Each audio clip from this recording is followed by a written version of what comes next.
The opinions expressed in the following programs are those of the participants and do not necessarily reflect those of Rogers nor Rogers TV.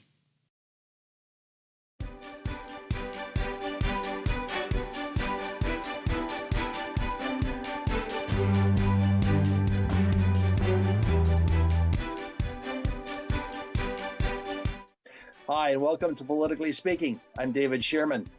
Politically Speaking is a program where I get to ask the questions, which I hope you want to ask, of our elected officials from both the county and local municipalities. And we, right now, with Politically Speaking, are introducing a whole bunch of new politicians that you elected right here in Grey County.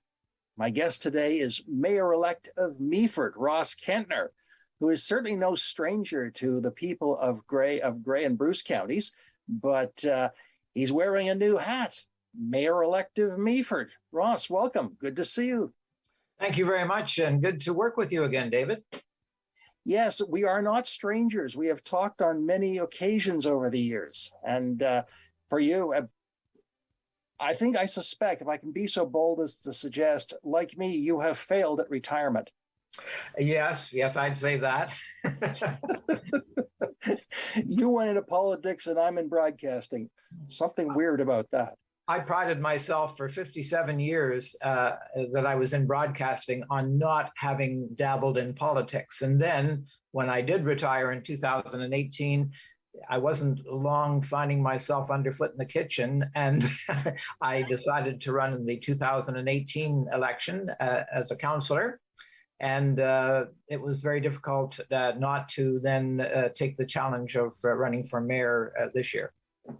Yes, because in Meaford, the position of mayor was wide open because Barb Klumpus said that she was not going to run again.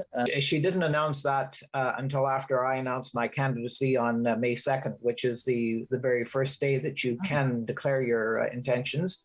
And I thought it was important, if I intended to run, to give people lots of notice. And also, I definitely believe in a head start. People kid me because I was on Facebook every day. They said, when did you start campaigning? I said, I really never stopped. Yes, that's one of the interesting things. It's if people want to, most councillors have a Facebook or some social media page. And if you watch them carefully, as many of us do, you end up realizing, okay, that's something new, that's something interesting, and they're running, is how it shows up. But that's great. That's great. Now you've had a fairly high profile as a member of council, in that you speak regularly. And not just in council, but in social media. So people knew you. Yes, it was very important to me as a councillor to be open and transparent and to use my communication skills, because it's a very serious problem. People are busy, leading their lives, making a living.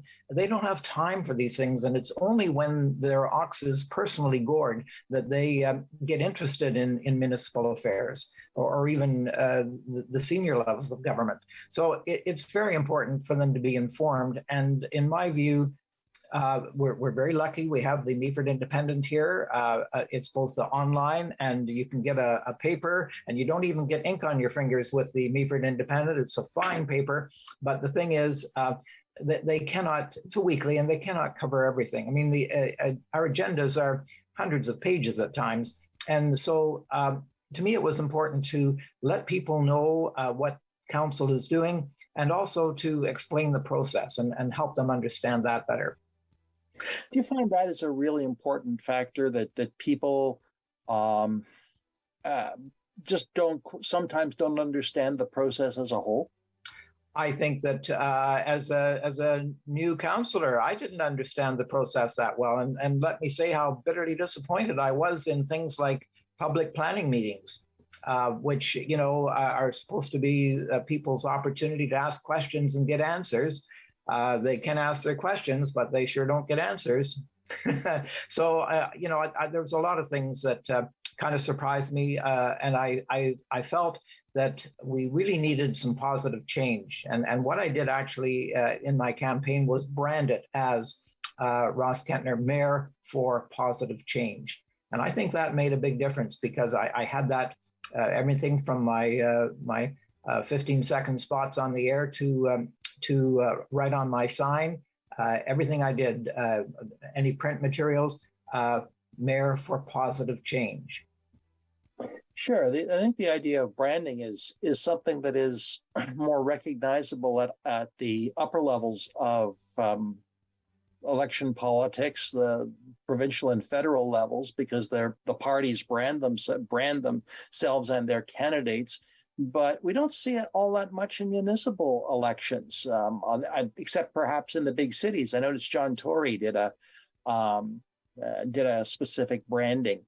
Did people recognize the brand that you offered, or the catch tag? I wouldn't say that they necessarily recognized what was happening, but I don't make a secret of it. But branding can be very important. And I want to stress, I am not a fan of having senior government political parties becoming part of the municipal government mainstream. And you're probably not. I mean, you have your wife is a councillor, and I'm sure you agree with me. That's not a good idea, and I don't like that, and would not support it. But I do feel that if you want to be elected, you have to use all the things that you can. And certainly branding what was important, I feel, in this campaign. And what I mean by that is, I'm not talking big changes. I'm talking sometimes very, very subtle changes, more like a cultural shift. But it is important to me that we do have move in a positive direction in terms of change. Now, if I look at the list of those who ran and those who were elected, it looks like that you've got 4 councillors who were elected again. Of course, Shirley Cavanagh, the deputy mayor, was acclaimed, but Steve Bartley, Harley Greenfield, and my screen just went blank. Tony Bell. Yes, Tony Bell were the other ones who all were re-elected or elected for a new term. And you've got 2 new councillors, Brandon Forder and Robert Uhrig. Do you think that's a good balance between councillors? I am so fortunate to and privileged and honored to lead this council. We have some very, very strong and time-tested veterans, and we also have some very, very competent and entrepreneurial and forward-thinking newcomers. It is going to be a great council, and I see us hitting the ground running. I think we should not waste a lot of time in thinking about our strategic priorities, because in my view, the strategic priorities that the 2018 to 2022 council endorsed are, in my view, pillars that will serve us well into the future. And I'm just going to, if you give me a moment to mention them, growing our economy, investing in infrastructure, leading in municipal government, strengthening our community, and ensuring sustainability. Why would you change any of those at this point in time? And these are our goals, and they're also provincial mandates that I feel will stand us in good stead going forward. So what I want to do is develop some strategic projects and get to work immediately on some of the things that I think badly need to be fixed. What would that list look like, Ross? Without you wanting to tip your hand, of course. Well, I would start with our advisory committees, which are the way they're structured at this point in time is they follow all the rules of council. So they have to be staffed, those meetings. Minutes have to be taken by our staff. We really don't have the resources to do that. The other thing is that we have these committees, and let's take the most important one, economic development. They can only meet 8 times a year, and they have no budget. That is not a formula for economic development. So the good news is there are other ways of doing it, and working with staff and the new council, I'm sure we can develop a structure for our committees, because there are lots of templates out there that will enable us to empower these committees to really accomplish something. It's the economic development file is so critical. And so that's one of them. Parks, in my mind, is another. We gate Memorial Park in the winter, and we don't groom the Georgian Trail. Well, aren't we a 4-season tourist area? And shouldn't we be encouraging people to get in the great outdoors 12 months a year? Of course. So these are, they're not big changes; they're subtle changes, but that they need. See, we're not there to manage, but we are there to lead. And it's the leadership component that I want to work on. It sounds like you're looking at a subtle change in governance. While council governs, the committees which feed that governance need some tweaking. Yes, they need some resources and support. But more than anything, like, we are so fortunate. We have and Meaford is just chock full of talented, experienced people. And we're so lucky to have these people. But, when they sit on a committee for 3 years and nothing happens, and they're not able to really advance their portfolio, they're maybe not likely to reapply. And it's so important in my mind to capture the strengths of the people we already have, and just empower them to move forward. Have you ever encountered I'm sure you have in your business, the idea, we've never done it that way before? Do you expect that kind of response?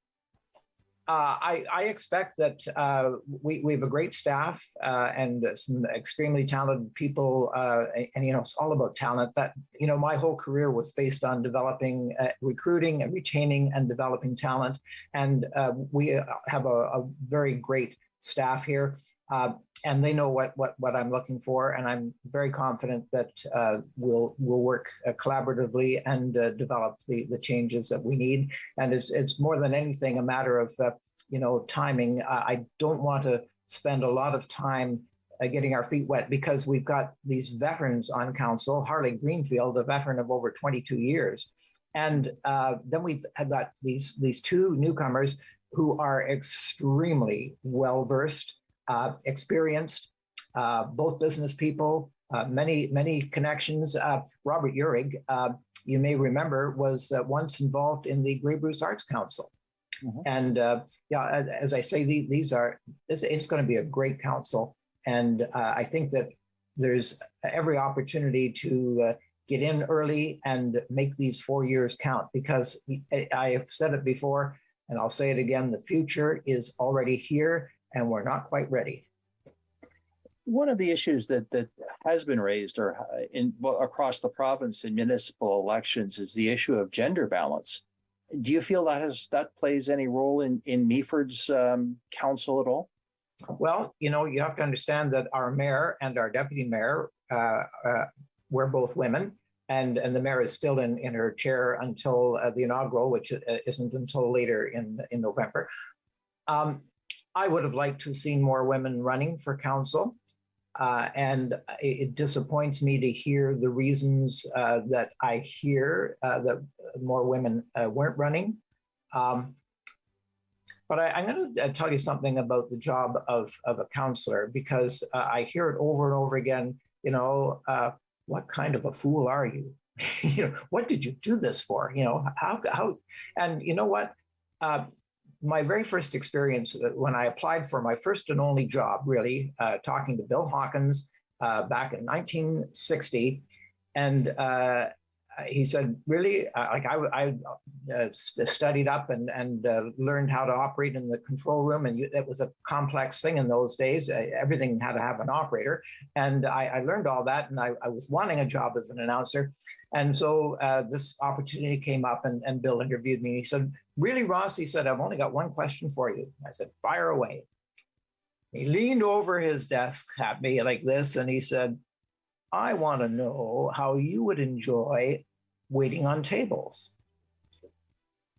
And I drew a deep breath and I thought, what's he looking for? What kind of a question is this? I don't get it. And I'm thinking, and I realize the clock is ticking. And so I sort of just blurted out, look at Bill, you know, I want to be a radio announcer, but I like people. So of course I would enjoy waiting on tables.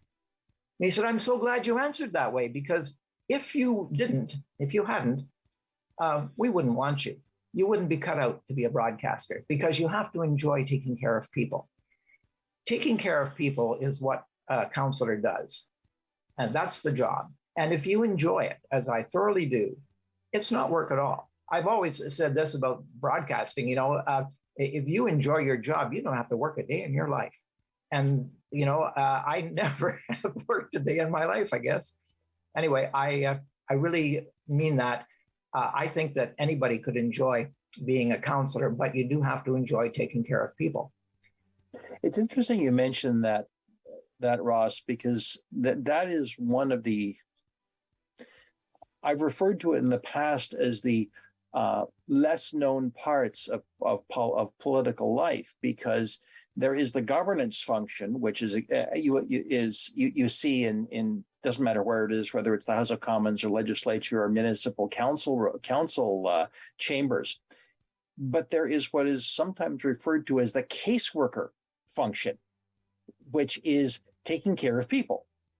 Like when someone calls up and says, what are you going to do about the potholes on my street? You know, it's obviously a lot more complex sometimes than that. Did that come to you as a bit of a surprise in your first term, that people would call you up and expect some solutions to their issues with respect to municipal government? No. You know, people don't get in touch with you until they have a problem, and then, you know, they want to talk, and you have to be ready to listen. And people don't realize, but counselors, you know, travel many miles, go out, it's nothing to go out to from Meaford to the East Bay Shore, you know, where Meaford, our, you know, jurisdiction goes right there, just north of Highboo, or at Highboo Park, to look at a drainage problem or something, you know.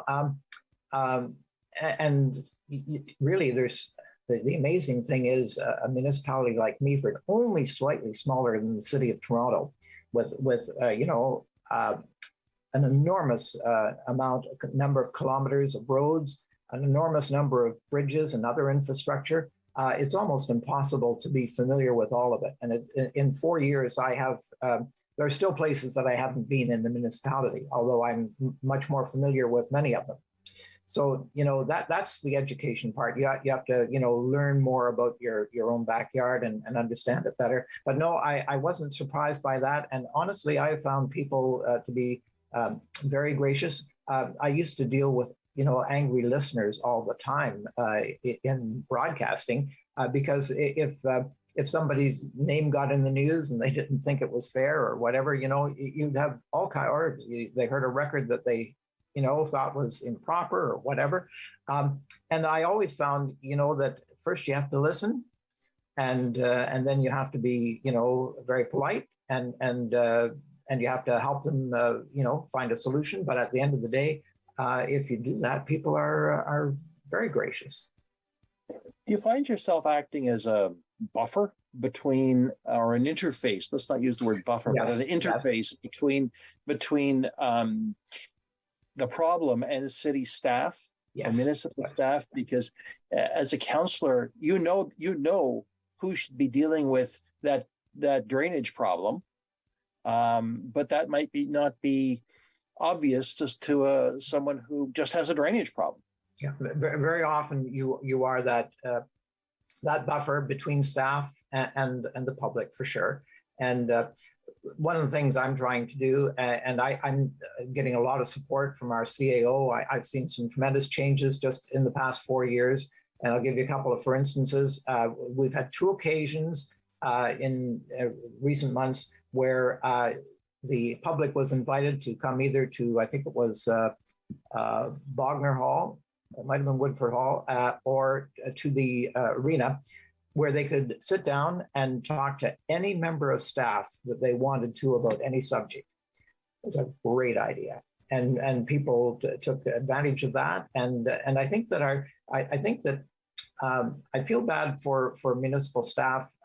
They have sort of so many people they have to answer to, in a sense. They're always conscious of the public, and sometimes the public does get through and is rude or nasty.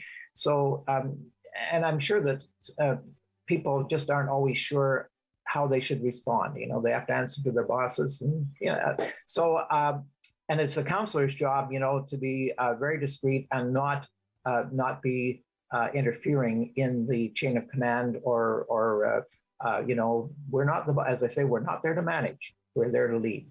And the opportunity, people say, and our good editor, Steve Vance, always says, don't vote for anybody who says they're going to, as mayor, they're going to change things, because they can't.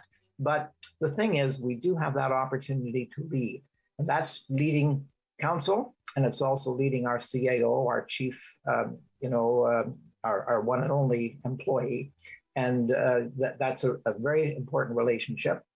But what I found, our CAO, Rob Armstrong, is always ready to connect us with department heads and as far down the chain as necessary, so that people get the answers they're looking for. What I do want, David, if I can tell you, is I want more input to the agenda. I feel that's where we're lacking leadership. We get an agenda, and it may be 400 pages long, and you have to, it's reports, it's bylaws, it's often charts and budgets and so forth. So it's a lot to digest. And sometimes you meet in committee of the whole, and you sort of, you're trying to digest it, and you form a conclusion and you vote on it.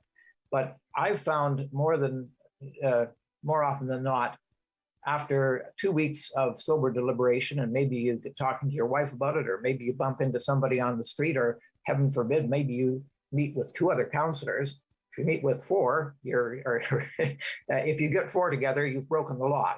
You're having a public meeting in a private place. So, but if you can talk to 2 other counselors, and the thing is, if you discover that you're don't lose your train, Ross.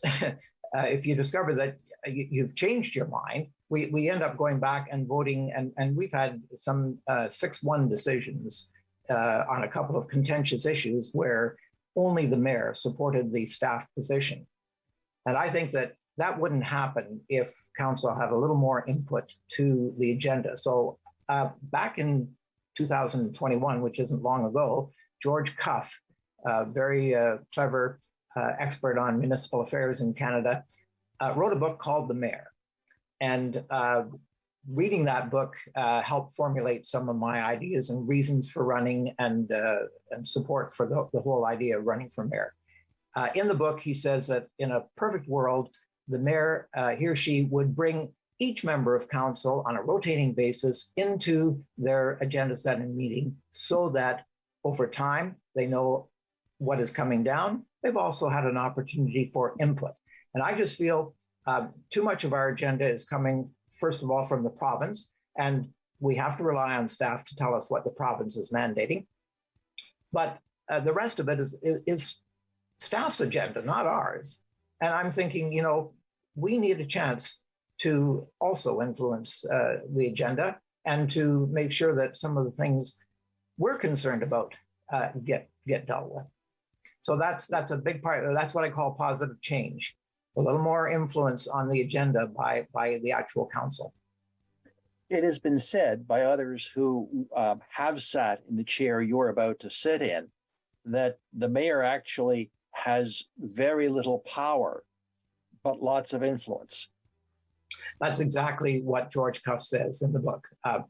You have very little power, but if you are a good mayor, you will find a way to influence. And so I want to say something about our sitting mayor, Barb Compass.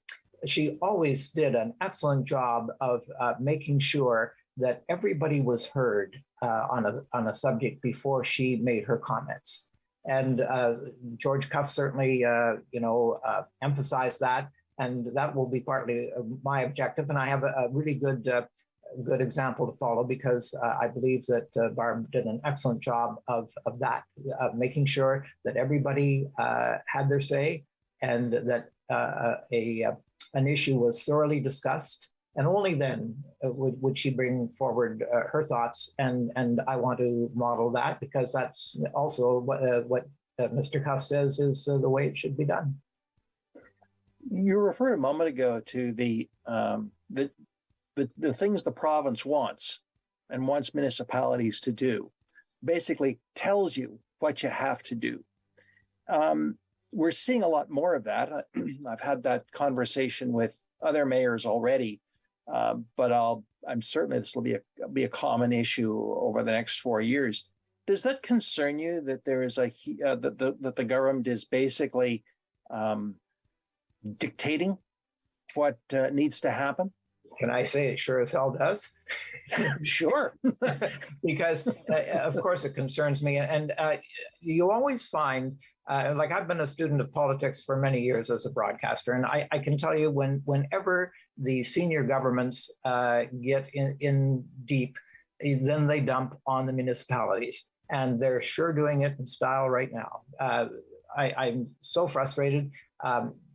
They're creating major problems for us. So now, basically, a lot of our decisions about development are going to be made by the Ontario Land Tribunal, which is certainly influenced by Mr. Ford. And his mandate is, that they're going to make a lot of decisions. Even now, some of the decisions traditionally made by council are going to be made by our senior planner. So that's all going, in my mind, it's like a hard right, and it's not the turn that I think is needed under the circumstances. Yes, we have a huge housing problem. The municipalities may have contributed to it over the years. I don't think a municipality like Meaford has, but some of other larger municipalities have contributed to the problem. But I'm not sure that taking away their powers is a good idea at all. And we're faced now, as you probably know, we have two cases before the Ontario Land Tribunal. And I feel that it's unfortunate that it has come to that pass. Yes, the Land Tribunal is a new body, and with a new set of rules and a new set of processes that, and basically I gather that from what I understand is when they say it shall be so. And not only that, I mean, some of the more draconian elements are that if they rule against us, we will have to pay the developer back everything they've paid in terms of their application fees and so forth. Municipalities are not rich, and they have big jobs to do and limited resources.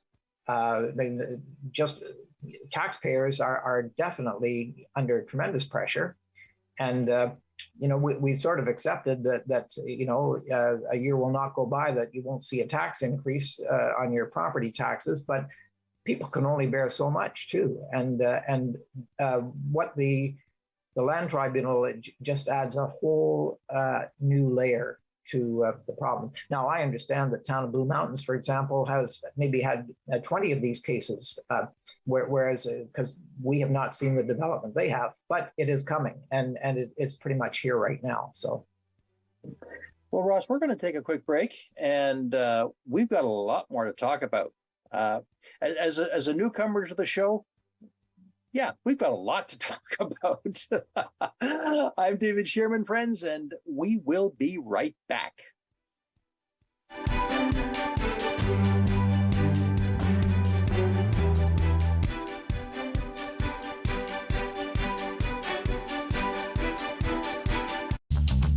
This program is brought to you by Ignite TV. Now you're in command. Visit Rogers.com for more details.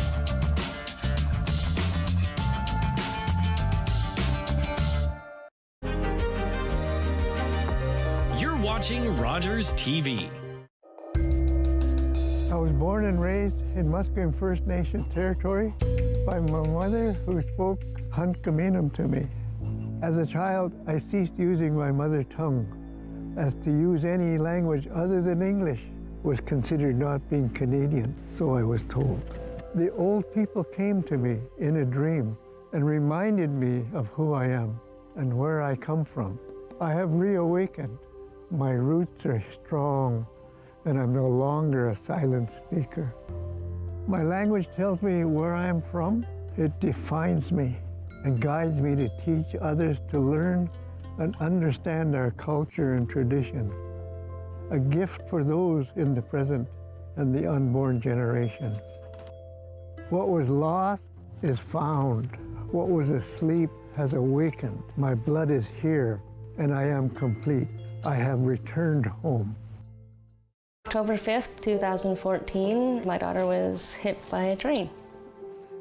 She was walking along the sides of the tracks, and it shattered her world.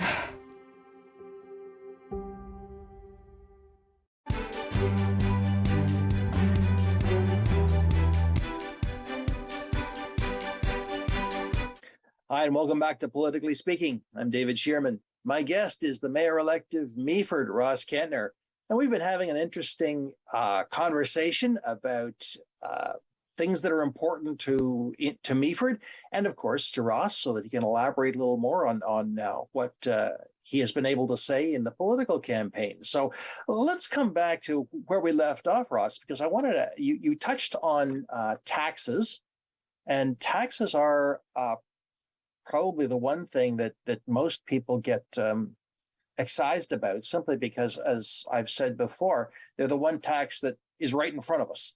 You know, we pay it monthly, we pay it quarterly, whatever, but it's right in front of us. But the municipality has to have tax money to run, can't go into debt, can't mortgage, except under very limited circumstances.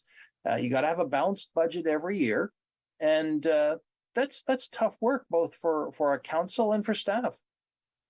For sure. I know that the first pushback I'm going to experience is I'm going to, because I haven't yet sat down with our CAO, where I think we're having a phone chat tomorrow, and then I think we're getting together in person on Monday. But we haven't had an opportunity to discuss things, but I know that immediately I show him my list of my to-do list. You know, he's going to say, "But Ross, we've got to start the budget. You know, we can't waste any time. We have to start. You know, it's time." And it seems to me that we were budgeting all year, every year of the 4-year term. The budget just seems to never go away. So in the meantime, you know, I do have some major things I want to accomplish, and I feel we need to get right down to it, hit the ground running, and get these things behind us, and then deal with the budget. Yes, because budgets do have a way of expanding and becoming lists of projects, things like would be nice to have, or we have to have this. And you've been through probably 4 budgeting sessions already, so you have some experience. I'll tell you the interesting thing about our budget, because what is happening is that a lot of other local municipalities have started to do what we've been doing for some time. I think this actually goes back at least one previous council and maybe 2. But what we're doing every year, we're adding 1% for bridges, 1% for roads, and 0.5% for facilities. And the only breathing space I've advocated, because every year we commit to it, and then a couple of times through the year we'll waver. But we've not failed to do this for like the whole 4-year term, and I think previous to that as well. And the advantage of this is that, as I say, I think we have, I'm just going to pull a number here out of my head, but it isn't far off of 85 bridge structures, either bridges or culverts, major infrastructure. And we also have, as I said, 185 or something like that kilometers of roads. So, we're never going to get all of this done, but we can, do what we can by adding each year to the budget. So that automatically adds to the budget. So there isn't a lot of room for frills or for, the things that would be nice, but, maybe not necessary. And I think too, in a municipality like Meaford, where a lot of people are very invested in their community, there is a definite desire to, we should have a swimming pool, a covered swimming pool. We should not have to close the arena like some municipalities have. We should plan ahead enough, that we don't lose the facility for 5 years while we're building a new one or something, and fundraising. We probably have a bigger, better library than most municipalities our size, and especially considering that a good portion of our population is actually closer to the Owen Sound Library or the library in the town of Blue Mountains. So I think we do have some things that are very special. And I know one thing, we're under a great deal of pressure right now to acquire the track that was associated with Georgian Bay Secondary School. That school is, now that we have the new community school, that school has been declared surplus to requirements. And most recently, the board is declaring the track and the green space on Aiken Street as surplus. And we're under a lot of pressure to acquire that. And I definitely believe we should. And I believe the majority of council at this point is in favor of that.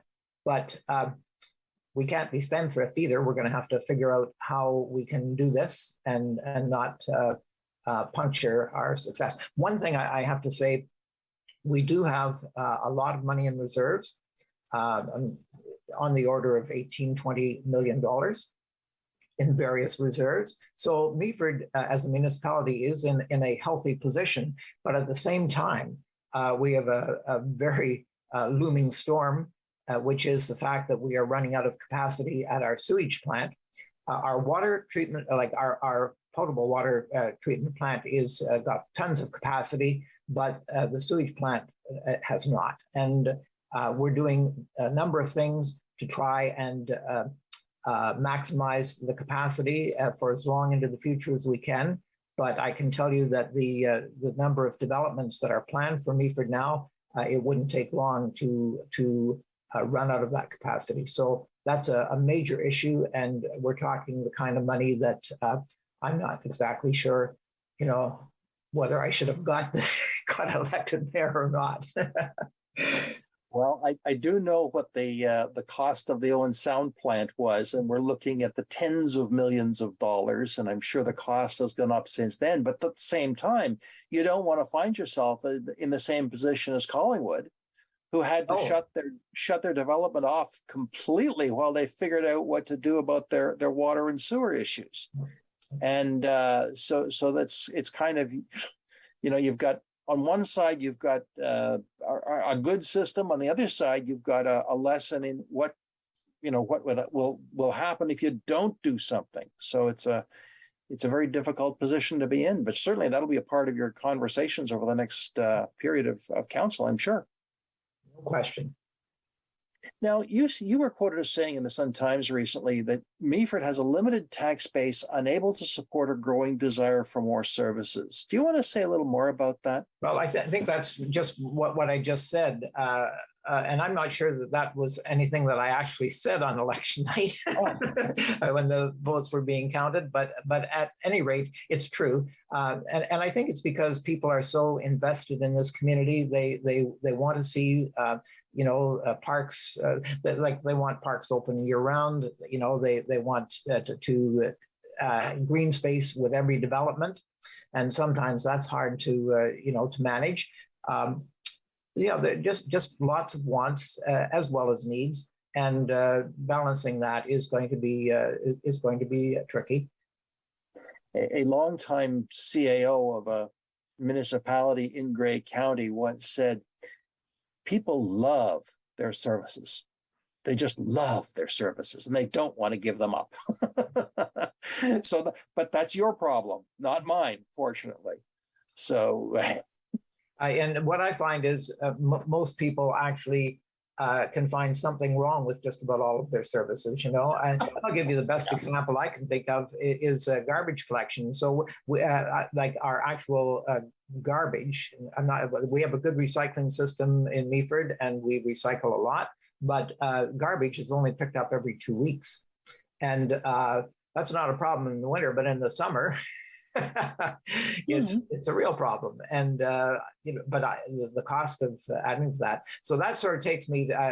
I do think one of the reasons I wanted to be mayor was to have a seat at county council and see if there isn't more we could do to rationalize some of these services that, in my view, would be much more economically dealt with on a countywide basis.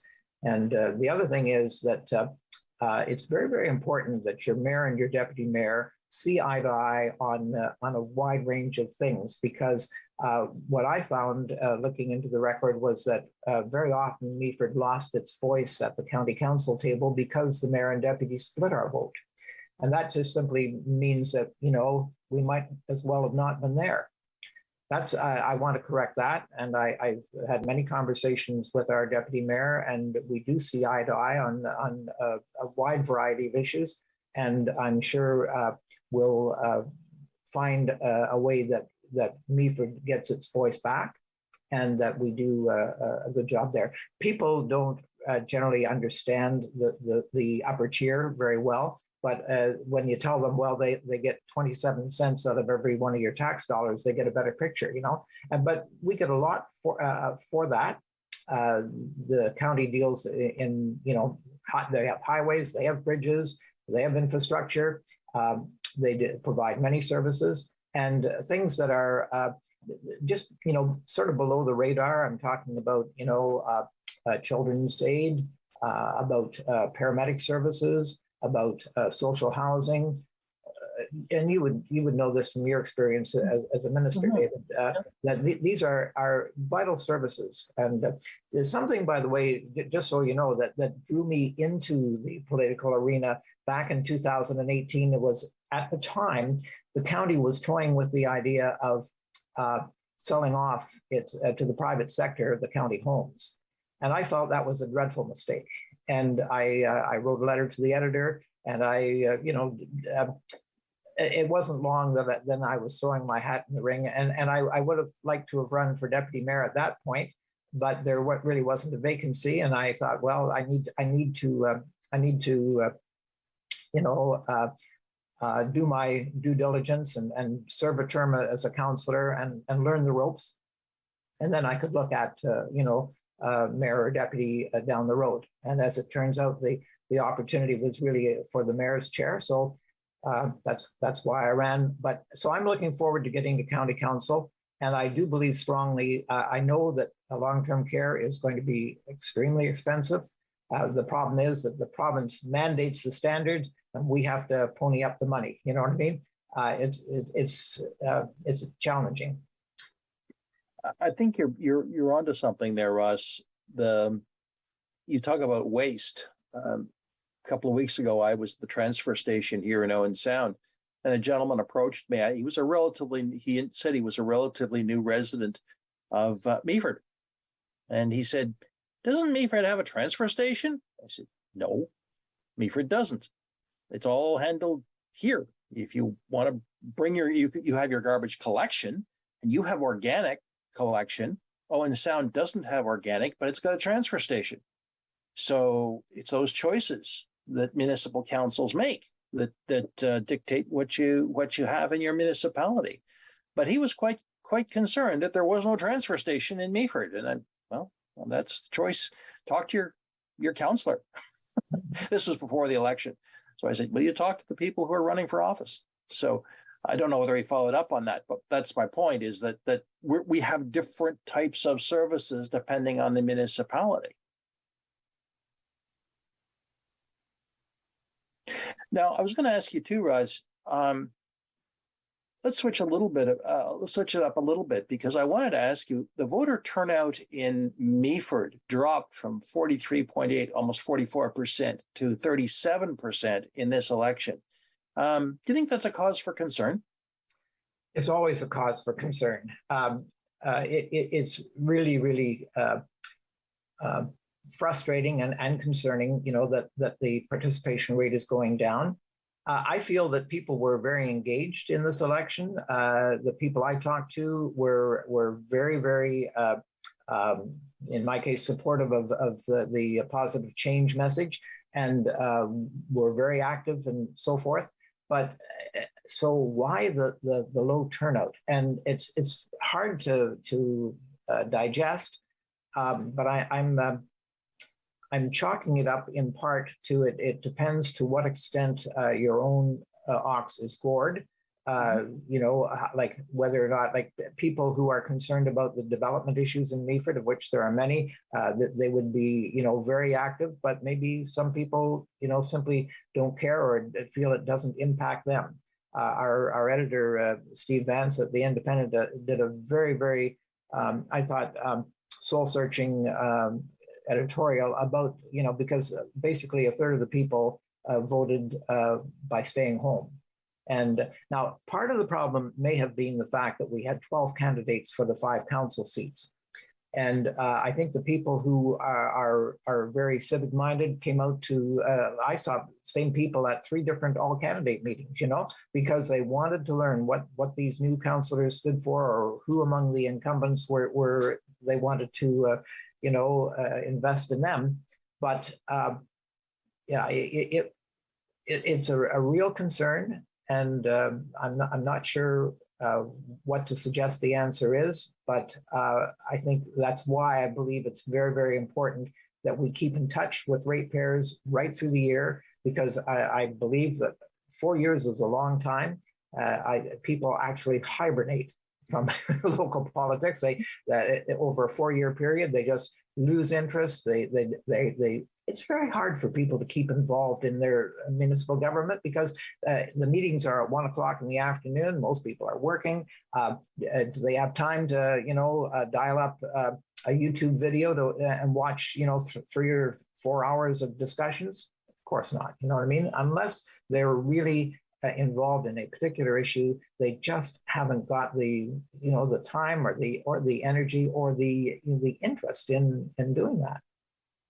One of the things that we did hear a fair bit of at Rogers is that people are watching municipal councils, but they did watch during the election the all candidates meetings, so that people did do their research, or at least the ones that were engaged did their research if they couldn't attend the all candidates meeting. So I think that there is a level of engagement, but as you said, a sense of there's not an engagement on every issue, for sure. And we have an added problem in Meaford where many people within the municipality of Meaford, and this is true of every other municipality too, because there's got to be a line somewhere where the border is. But there are people, I would say let's look at within 5 miles of Owen Sound, who do everything there. They probably work there. They go to the library there. They go to get their car service there. They do this, everything there. And I'll give you an example. During the election, on election day, we did offer rides to people who needed a ride to the polls. And I drove to Owen Sound and picked a fellow up at the apartments at Stone Tree. Stone Tree does not own those apartments, but there's apparently 76 apartments there. And because we did not have online voting, their closest polling station was Grace Church in Annan. So that's quite a hike, So I actually drove over, picked this guy up, took him to vote, brought him back home, and promised him that we would have online voting the next time. But we gave that up, albeit reluctantly, when we were voting earlier this year on how we would vote. We were concerned that the last time the system broke down completely. We had to extend voting for 2 days. and the results were held up by a total of about 3 days. Well, I think with here in Owen Sound, where we did have online voting, by the way, there was there's a little quirk in there. I'll speak about it in a moment. We did have online voting. The voting was 90% online, and I've heard lots and lots of people speaking very highly of it. The same down in West Grey, where I'm working, is that people spoke very highly. In fact, I had one couple say to me, "Well, we were going out west to see our grandkids, and so we just voted online before we left." Great, wonderful, and I think that speaks to the way that voting, at least municipally, is moving, and I think with whether we like a paper ballot or not, the idea of voting online is becoming, at least at the municipal level, acceptable. And one of the big changes or big differences I saw was that we had here at Rogers, we had results for many of the municipalities who voted online within 30 minutes. Yeah, well, I can tell you the mayor's closing, but I understand that was not true in Meaford. No, but the mayoral race wasn't decided until after 11 o'clock, and it was midnight before they had the results for council. So we've learned from that experience, and I'm sure we will do it. But again, I'm just pointing out that when people identify so closely with their neighbor municipality, it lessens their interest in the local election. And as I say, we had 12 people running for 5 council seats. It wasn't an easy choice for people, and like finding out who, especially the newcomers, were and what they stood for, took a lot of work and effort on the part. And I salute all the local media who asked us for. And community groups too, who asked us to answer some questions about what we believed in. That would have helped voters for sure. Well, let's move on to a couple of other issues that I wanted to ask you about. What's the 100-day plan you referred to? Well, I can't tell you what the plan is yet because we really haven't settled on it. But I would like to have a town hall meeting in 100 days after the election and just report to the people. And I would like to have town hall meetings, periodically, so that people can actually get their questions answered, and it's totally open and transparent. There's no time limits. There's no as long as people conduct themselves in a civil manner. I don't see why we can't have open meetings like that. And I'd like to definitely proceed with that concept, with a view just to providing an opportunity. As I say, people can't always go to a 1 o'clock meeting, but this would be in the evening, and we'd maybe take it someplace like Woodford Hall or Wagner Hall or Meaford Hall, whatever. There are lots of locations, but and we could cycle around so that each part of the municipality has a share of these meetings. But I think these meetings will be important. And I'm sure that staff will cooperate with us on this. And I think it will be something that will, at the end of the next, this 4-year term coming up, people will be better informed. I'm hoping. Sure. Okay. Now we've got about 5 minutes left. So I just thought I'd ask you about the TC pump storage site on the base. What's your take on that? I think you were quoted as saying that you were a little frustrated about it. Well, first of all, I was the only councillor who actually wrote to DND back when they were entertaining input from the public about whether this should happen or not. And frankly, I'm not convinced of the need for it. The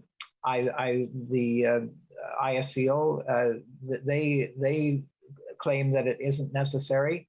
And this is a group that it represents, consumers in terms of electricity.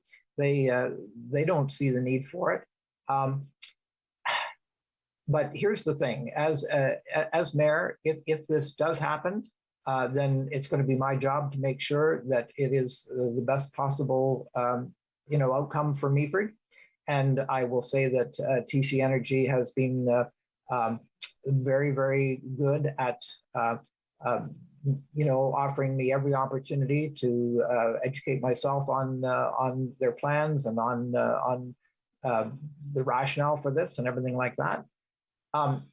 And I will be meeting with them shortly, because the municipality will be working on an agreement going forward should this happen. I would just, we can't make a decision until we see the environmental information. And we also have to be aware that the Saugeen Ojibwe Nation has a veto on this project as well. So I think that it's not a closed argument yet. But I recognize and embrace the idea of doing the best possible job for Meaford if this does go forward. Would you foresee some kind of service agreement akin to the agreement with DND, where they pay a lump sum in lieu of paying taxes? That has been talked about. We've received a report from staff.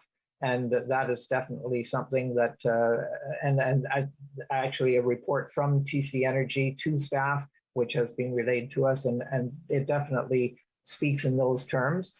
And then, I'm concerned about things like air pollution and noise pollution, and they will definitely work on all those issues. I've no doubt about that. So I think it's right now it's a matter of time.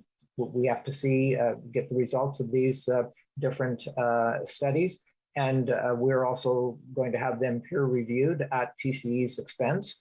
And so that is all valuable grist for the mill. We'll have to see. Yes, because this is an uncommon form of energy creation. I think there's only one other place over in Michigan that uses this concept of pumped storage, where they pump water up and then let it run down to generate power. But that's been in place for many years.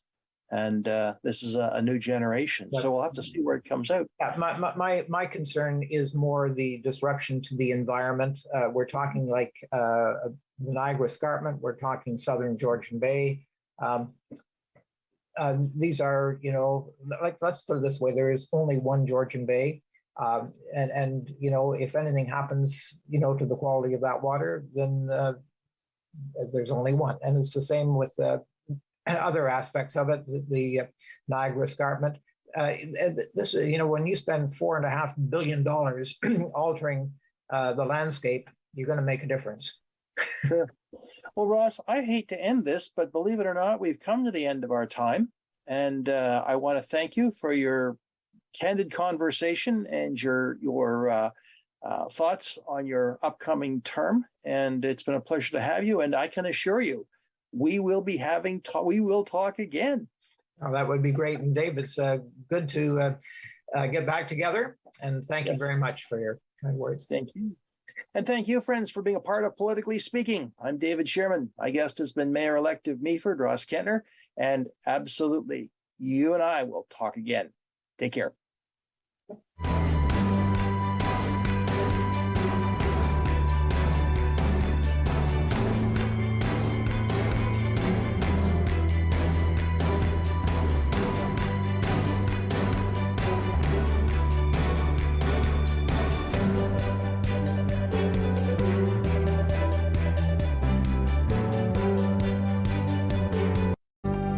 Call the Rogers TV viewer response line, email us, or connect with us on social media.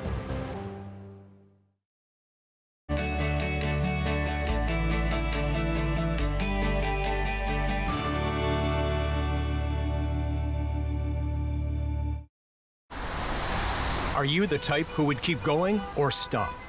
It's not easy to stop when you have an addiction. Legalizing cannabis won't stop addiction. It trivializes its consumption. Let's be vigilant. If you need help, visit portage.ca. Watching hockey just got a power play with NHL Center Ice and Super Sports Pack. With up to 37 out-of-market NHL games a week, you'll always catch your favorite team no matter where you live. Whether